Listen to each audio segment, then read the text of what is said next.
En France, il y a plein de sortes de boissons alcoolisées. Le vin, le champagne, le cidre et la bière aussi. Oui, je sais que la bière c'est plutôt en Belgique, mais la bière dans le nord de la France, elles sont aussi géniales. Hein. En tout cas, j'adore l'alcool. Vive la France. Mais vous connaissez peut-être pas encore toutes les sortes d'alcool au Japon. Déjà, la plupart des Français pensent que sake veut dire de l'alcool à la base du riz. Mais c'est complètement faux. En japonais, quand on dit sake, ça signifie toutes les boissons alcoolisées. Si tu veux dire de l'alcool à la base du riz, ça s'appelle nihonshu. Nihonshu. C'est pas grave, laisse tomber. En tout cas, si tu demandes du sake dans un restaurant au Japon, les cerveaux japonais ramènent toutes les boissons alcoolisées quoi. Alors aujourd'hui, je vais te parler de l'alcool au Japon. C'est parti. Tout d'abord en France, être majeur c'est à partir de 18 ans. C'est-à-dire tu peux boire de l'alcool à partir de 18 ans, logiquement. Mais au Japon, être majeur c'est à partir de 20 ans. Donc boire de l'alcool c'est à partir de 20 ans. Putain, vous avez de la chance les Français. Mais attends, à partir du 1er avril 2022, au Japon, ils vont baisser l'âge de la majorité à 18 ans au lieu de 20 ans. C'est trop bien. Mais la loi n'autorise toujours pas que les moins de 20 ans consomment de l'alcool.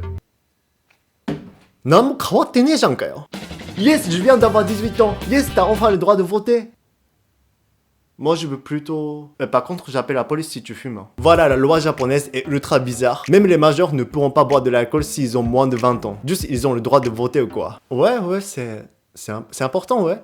Et un truc que je me demande depuis super longtemps, c'est qu'au Japon, il n'y a pas de carte d'identité comme en France. Je veux dire, il n'y a pas de carte d'identité qui s'appelle carte d'identité. Car au Japon, quand on te demande une pièce d'identité, tu montres la plupart du temps une carte vitale. Vraiment. Oui, c'est une carte vitale japonaise qui s'appelle Hokensho quoi. Et s'ils te demandent encore plus de détails, tu montres un permis de conduire si tu en as un. Mais sur une carte vitale japonaise, justement, il n'y a pas de photo. C'est juste marqué ton nom, ta date de naissance et numéro de sécu quoi. Par exemple au Japon, quand on te demande de montrer une pièce d'identité au guichet de cinéma pour une réduction, tout ça, on leur montre souvent une carte vitale. Parce qu'au Japon, on la considère comme une pièce d'identité. Donc même si tu as moins de 20 ans au Japon, si les caissières de magasin te demandent une pièce d'identité, ça marche assez souvent une carte vitale sans photo. Donc pas mal de gamins japonais chopent la carte vitale de leur grand frère et ils la montrent pour acheter de l'alcool comme la photo n'est pas affichée dessus. Mais attention, ne fais pas cette technique, hein. Sinon tu risques de payer une amende très très chère ou que tu dois aller à la commissariat. De toute façon, la plupart d'entre eux n'ont pas la carte vitale japonaise.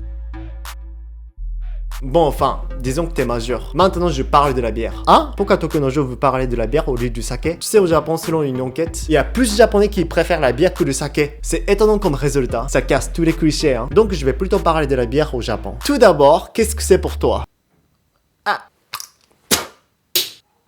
Et c'est quoi pour toi? La bière? Justement, beaucoup de Japonais répondent non, c'est pas de la bière. C'est un alcool pétillant. C'est le foutage de la gueule. Hein. Déjà jusqu'à 2018, même l'État japonais ne les reconnaissait pas en tant que bière. Si tu étais dans un magasin au Japon et que tu les voyais dans un rayon de bière, beaucoup de bières européennes étaient clairement marquées Happoshu. Ça signifie alcool pétillant. Le manque de respect. Oui, c'est inadmissible qu'ils prennent une fameuse bière belge pour un simple alcool pétillant ou gazeux. Pourquoi ils font ça? Oui, il y a une grande raison. Au Japon, dans la loi, si la quantité de malt est inférieure à la norme japonaise, et si elle contient des arômes, des épices que le Japon n'admet pas, il ne peut pas marquer sur la canette bière. Par contre, il est marqué Happoshu, qui signifie alcool pétillant, comme le vin pétillant ou cidre ou quoi. Les vraies bières pour eux, ce sont des Asahi Super Dry, Sapporo, Ebisu, Kirin Nama et certaines bières européennes qui ont été sévèrement sélectionnées selon la norme japonaise. Le pire, c'était avant 2018. La loi japonaise était encore plus exigeante au niveau des critères de sélection de la bière. Par exemple, elle devait contenir plus de 67% de malt dans la bière. C'est énorme! Et il n'admettait presque aucun arôme ajouté. Sinon, c'est pas de la bière ou quoi. Heureusement, récemment, la loi a changé au Japon. Le critère de malt est à 50% au lieu de 67%. Et elle admet même quelques arômes.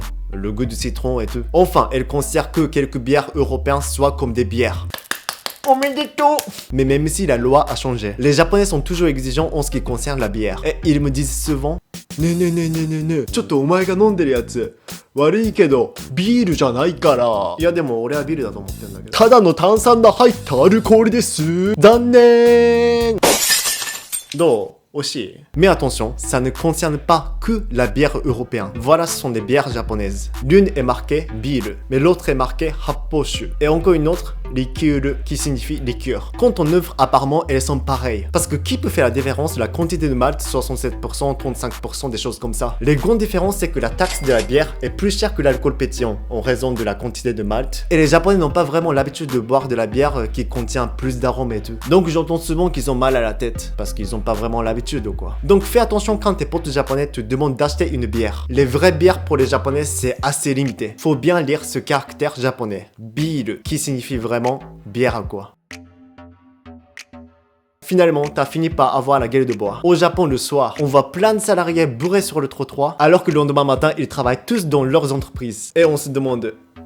comment ils se remettent d'une gueule de boire? Alors je t'enseigne les manières japonaises qui existent pour s'en sortir de la gueule de boire. Numéro 1. Les boissons qui aident à faire passer la gueule de boire. Je connais un qui s'appelle Ukon et l'autre c'est Pepalise. En gros ce sont des boissons qui aident la bonne fonction de foie. Elles sont tellement connues ces boissons au Japon et tu peux les acheter n'importe où. Autour de moi, beaucoup de potes japonais en consomment avant de boire de l'alcool. Deuxième astuce, c'est que tu bois une soupe au shijimi. Shijimi c'est une toute petite palourde, donc c'est pas lourde. Je suis désolé. Et depuis super longtemps, quand on a la gueule de bois, on en boit assez souvent. D'ailleurs, tu peux les acheter au supermarché ou n'importe où. Après tout, je peux pas dire que c'est 100% efficace ces manières-là. C'est juste beaucoup de Japonais les prennent assez souvent. Voilà, ça aide aussi à améliorer le bon fonctionnement du foie. Comme souvent, les Japonais ont un problème avec ça. La dernière astuce, c'est qu'il faut boire à son rythme. Voilà, s'ils sont jeunes, ils ont tendance à te presser de boire de l'alcool en faisant de jeux, ou soit tu dois boire cul sec et tout. Bah, comme en France ou quoi. Mais j'ai l'impression qu'au Japon, il y en a plus. C'est pour ça le soir, on voit des étudiants, des salariés bourrés par terre dans la rue au Japon. Et voilà, avec ces astuces, même si t'as une gueule de boire, t'as peur de rien lors de ton prochain voyage au Japon. Et merci d'avoir regardé cette vidéo, j'espère que ça vous a plu. Abonnez-vous et partagez la vidéo s'il vous plaît. Et merci pour 100 000 abonnés, vous êtes génial. Salut!